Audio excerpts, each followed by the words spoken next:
My name is Jeremy Marsh. I'm doing my biology presentation for my Biology 100 class. I have my partner here, but he will not be helping me because he didn't help at all during the presentation. Don't speak.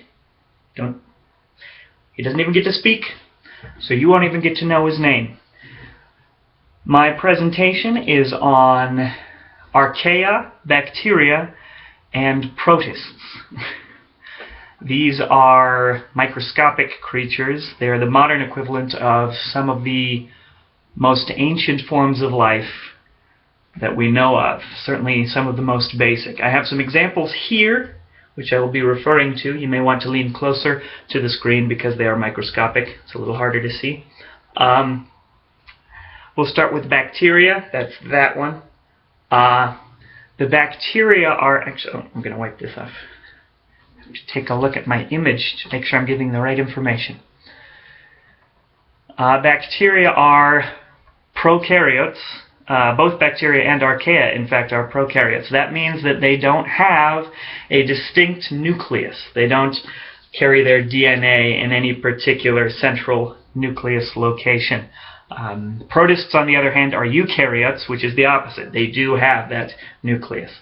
Now, the bacteria and archaea, as prokaryotes, also don't have any membrane-bound organelles like mitochondria, for example. The theory is, or one of the theories is, that at some point, many millions and billions of years ago, a eukaryote with a nucleus absorbed with the intention of eating a prokaryote, and through some mutation or another, it did not end up absorbing it, and they formed a symbiotic relationship known as endosymbiosis, where they began feeding and feeding off of one another.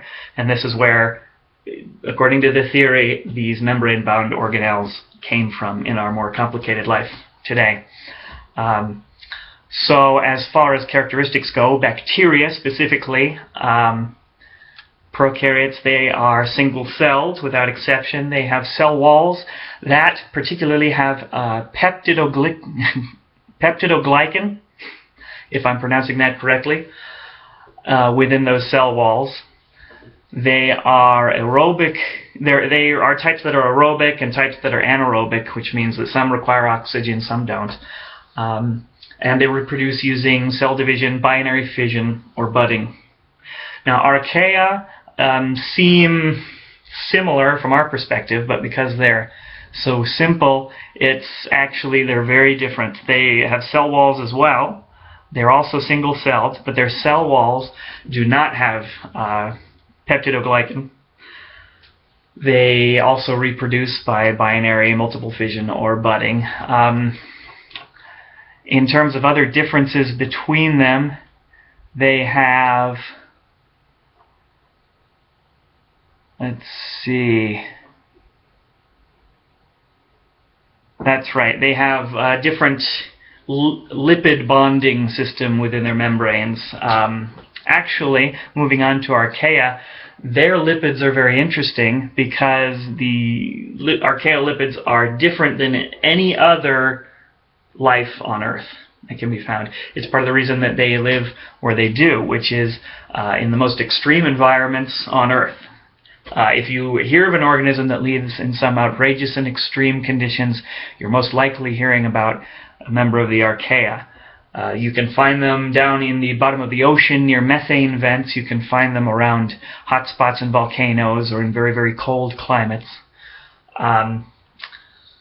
The word, in fact, archaea, is based on the Greek root word archaeos, which means ancient or primitive, which is very interesting.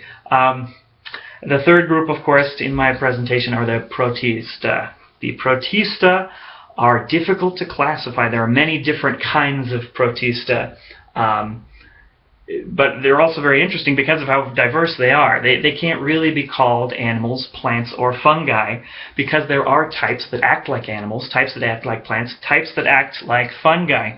For example, there are groups of Protista that are heterotrophs.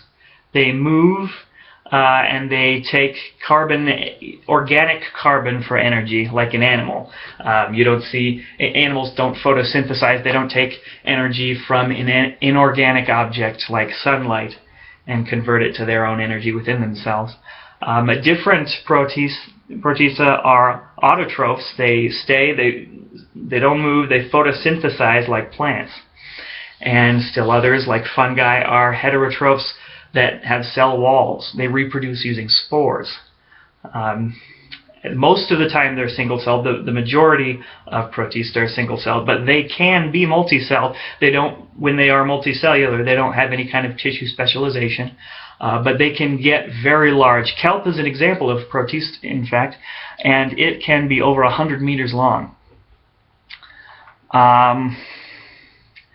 You can't really group any of these three organisms together. In fact, if you look, you take a family tree, you take a tree of all the kingdoms of life and you zoom way out and you go way back to the beginning.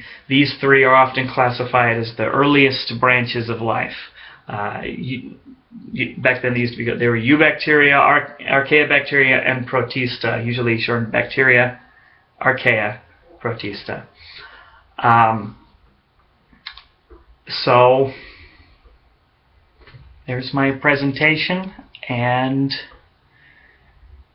these are very interesting organisms that are difficult to imagine without a microscope, which I don't have access to unless you have a very special camera on your computer.